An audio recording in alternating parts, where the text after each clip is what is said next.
Oh, atake na kayo diyan. Kaya ilabas niyo 'yan, 'no, para hindi ano, tapos sabay inom ng tubig, tapos sabay amlodipine, 'wag niyong kalimutan, ha. Tuloy. Eto, eto po dapat nasa bahay na lang ito, mga kababayan, ano.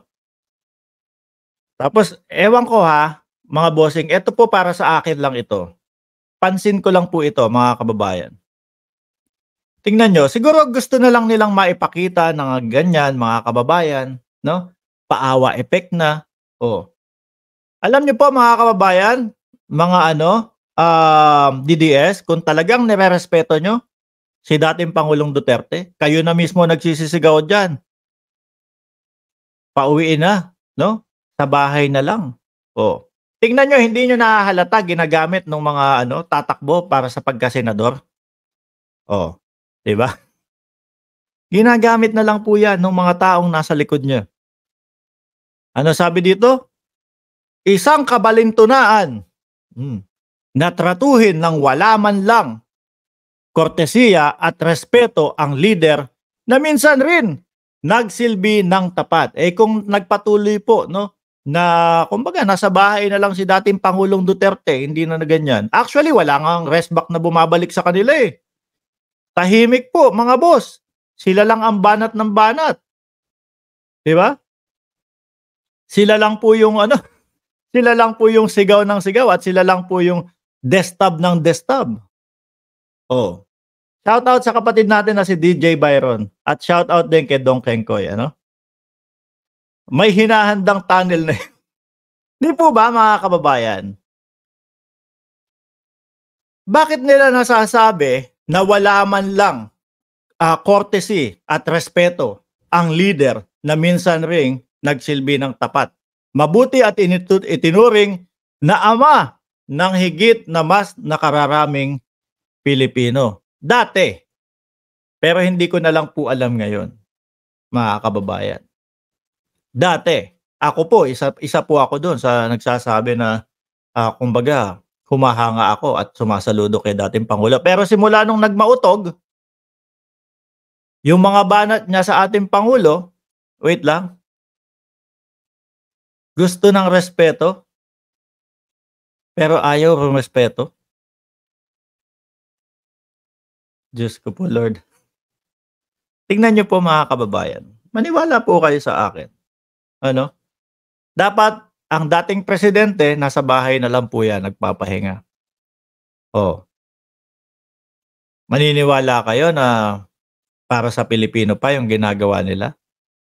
Samantalang po, biruin niyo, yung dating kalaban natin, ngayon po, oh, nakikita kung ano po talaga ang ginagawa ng ano, ng ating pangulo.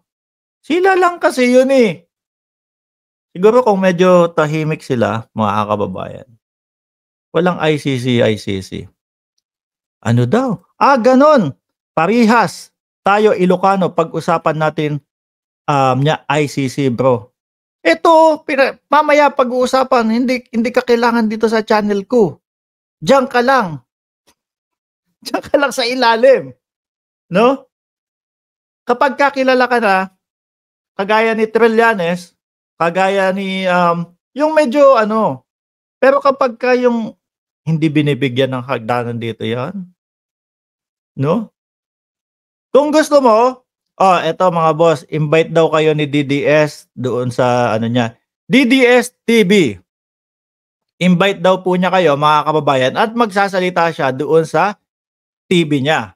Oh, makinig tayo, mga kababayan. Baka mamaya hindi kayo sumama, ha? Do'n ka na lang. Kaya nga meron tayong sari-sariling platform, para do'n magsalita, tapos pipilit mo yung umakyat ka dito. Baka mamaya magalit pa sa'kin yung mga viewers dito. "Mark, bakit nagpapaakyat ka, hindi naman namin kilala yan." Baka ma-boring pa yung mga yung mga nanonood dito, 'di ba? Oh, sabi ni ano, Ale Dulag, 07, dati akong DDS, ngayon kitang-kita ang mali, akala ko matino. Gano'n din po tayo, mga kababayan. 'Di po ba? Kung kailangan ng respeto at gusto ng respeto, rerespeto din. Mauunang rumespeto para irespeto, gano'n lang po 'yun. Nandiyan ba si Takeru Miyamoto? Shoutout sa'yo boss. Ayan, suportahan niyo po yung channel ni Takeru Miyamoto, ni Boss Mike Cervera, ni Direk Freddy, ni DJ Byron, ayan po mga kababayan. Si Banat Boy, oh. Oh. DDS, humihinga pa ba kayo? Mga DDS.